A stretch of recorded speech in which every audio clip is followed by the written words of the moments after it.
So Lamar Jackson actually the subject of a crisis point video. Say it ain't so. Yes, this is the fantasy sports boss talking about Lamar Jackson, who's coming off the ultra dud of the season, considering the name brand. 4.7 fantasy points last week against the Cleveland Browns. Just an awful, awful game. And even the week before against Minnesota, 18.6.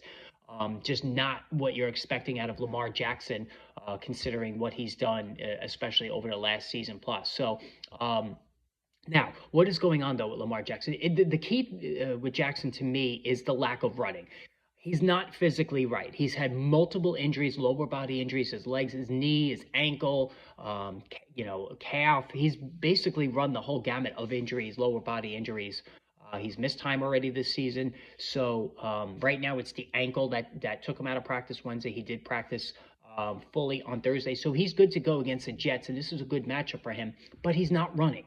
So that tells you that there's an issue going on there with him physically. So against Miami in week 9, 5 carries for 14 yards, right? Then against Minnesota week 10, 9 for 36, a little bit better. And then last week against Cleveland, 4 for 10, right? Just awful numbers there. And if he's not ripping off those chunks of yardage on the ground, you're losing quite a bit of the value on a weekly basis that Jackson supplies. So he does get a plush matchup this week against the Jets defense that, of course, traded Keenan Williams and Sauce Gardner. But I think the Ravens, the spread, I believe, is 14.5, could go up very big in this game and just ride Derrick Henry the second half. They don't really have to exert themselves. And I can't see green lighting Jackson running all over the place in a game that they should win handily, right? Now, of course, the Texans with Davis Mills just knocked off the Bills last night. So anybody could beat anybody any week, right?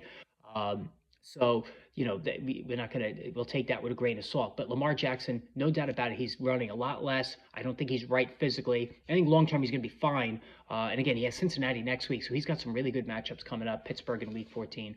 So I think ultimately he'll be fine. But again, keep some, I have a colleague who has a team with Lamar Jackson and Drake May. Great combo. He's starting Drake May this week just because it'll probably be a more competitive game for New England. And May is going to probably pick up more rushing yardage on the ground. So that's the situation with Lamar Jackson. Let me know what you think and post in those comments below.